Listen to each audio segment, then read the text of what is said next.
Allah wanted to make it easy for you. And if you're suffering as a result of Ramadan, maybe because you're not doing it right. So just briefly, we'll start with diet. How to look after your stomach, how to look after your diet, how to eat healthy during Ramadan.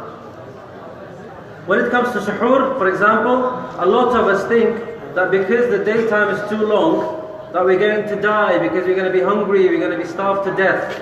That's absolutely incorrect. Take that out of your head. Think positively. No one will die for fasting 15 hours. Otherwise, Allah subhanahu wa ta'ala will not have made it mandatory for us to fast. Okay? It's important to do suhoor, however. There's a reason why there is suhoor. It's important to eat during suhoor, but not too much and not something too heavy. Okay? So what you need to do, make sure that you eat something light and you eat something what we call in medical terminology complex carbohydrate, a long-acting carbohydrate, such as cereals, porridge, or like naan bread with some dairy products and maybe a cup of tea.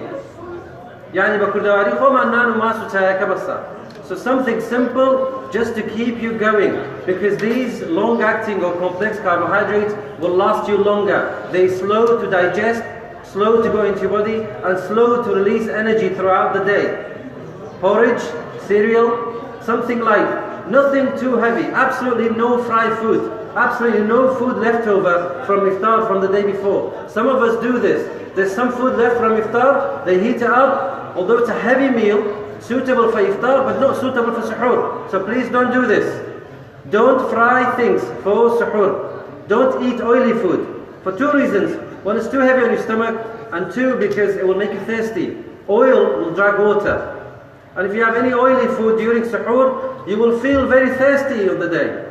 You feel like you want to, for example, if you have fried egg, or chips, or fish and chips, or anything like this, or food left over, rice or anything from the evening, do not eat it for suhoor. Leave it for following day, inshallah. Suhoor, make it simple, make it light, make it healthy. Okay, you can have some fruit with it, and also don't drink too much. A lot of us think that because it's hot, and because it's long, and because some of us are working in sunshine, so you sweat and you lose water, you become dehydrated. Yes, that is correct. But whatever you drink, your body will get rid of the rest. And if you notice that if you drink 3 or 4 glasses of water, panicking, thinking that you're going to be dehydrated in daytime, 2 hours later, you're going to be in the loo. Because your body says, I only needed 1 glass. And you've drunk 3 glasses, so the extra 2 glasses, you will get rid of it very quickly. So you want to go back to sleep, 2 or 3 hours later, your bladder will wake you up and say you need to go to the toilet because you've drunk too much. You don't need to do this. Keep it simple. Some of you might remember a few weeks ago in the khutbah, see, the acronym KISS, keep it simple, sunnah, K-I-S-S, keep it simple. Simple food, complex carbohydrate, not too much oil, and not too much water. And if you drink water, drink it before suhoor, not after. Otherwise your stomach will be bloated, your stomach will find it difficult to digest the food.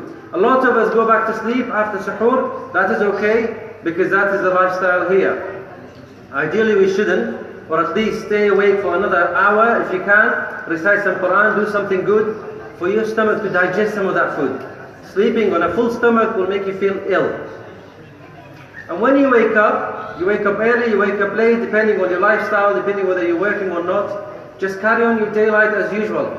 Don't come across the non-Muslims that because you're fasting and you don't want to exert yourself, you don't want to burn any calories, you want to keep it longer, and you walk slowly or you work slowly. Be normal. Okay?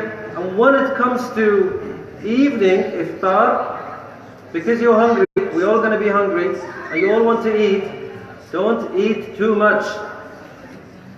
Remember, the Prophet ﷺ has said, 1/3 of your stomach is for food, 1/3 is for drink, 1/3 is for air.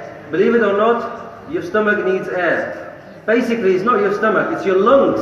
Because stomach lies right underneath your lungs. If your stomach is too full, you won't be able to breathe. You can't breathe. And when you come to the mosque to do Tarawih prayers, you can't, you feel like you're bloated. You swallow your stomach too much that you can't even breathe, you can't even pray. So, because you're fasting, it doesn't mean you eat too much. Same portion, or perhaps if you're aiming to lose weight, eat less. Maybe put a smaller plate in front of you, maybe a smaller portion. And remember, always have your drink early. A lot of us have drink after when we eat. And I like some of you having a bottle of water with you. That's really good practice, because drinking should be on an empty stomach. If you drink after your iftar, then you basically dilute your stomach acid and you make it difficult for your stomach to digest all that food. And you feel ill. You feel like this acid reflux and all this, and it makes you feel uncomfortable.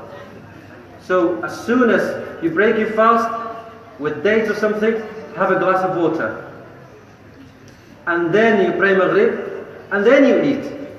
And then don't drink after you've eaten until you come to masjid. Maybe bring some water with you, or maybe when you go home at 12 o'clock, then you can drink. And also when it comes to fruit, do not have fruit straight after your iftar. Do not have fruit straight after. Have it after you go home from here. Have it later, or have it before you suhoor, between the two meals. Now briefly, I'll talk about a few health issues that some of you might come across. A lot of us get headache, and that is because of many reasons. Maybe a lack of sleep, maybe not eating well, maybe not sleeping well, maybe because we're eating the wrong thing.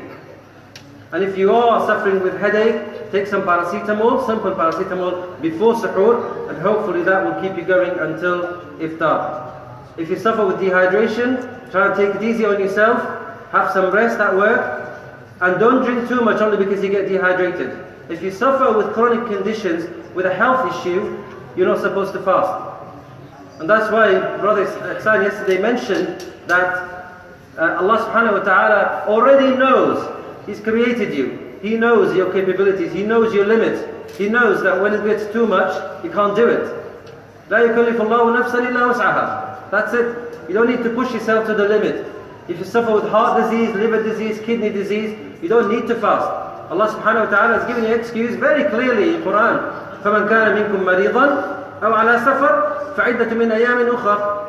If your condition is chronic, if it's long-standing, such as you have heart problem or kidney problem or diabetes, then you don't need to fast. You pay fidya.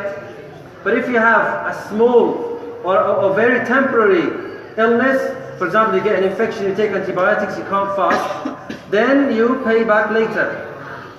Now we're not talking about viral infections, okay? A lot of us get little viruses like headache, cough and cold or something. That's not an illness. That's not regarded as marad. Let's not come out with excuse, oh I don't feel well, or I feel a bit ill, so I'm not going to fast. That is not an excuse. You know in yourself whether you are ill or not. Your illness means you are ill enough to take treatment in daytime. And if you don't take this treatment in daytime, then your illness will not get better. I hope that's clear. And there are many more other conditions that I'd like to talk about, because of the time limit, I'll cut it short. But feel free to find me after every prayer, inshallah. If you have anything personal, if you have any question, if you have anything that you want further clarification on, if you suffer with a condition and you don't know, you're not sure, please feel free to find me after prayer every night, inshallah. I'll try to be at your service. أقول قولي هذا وأستغفر الله لي ولكم. والسلام عليكم ورحمة الله وبركاته.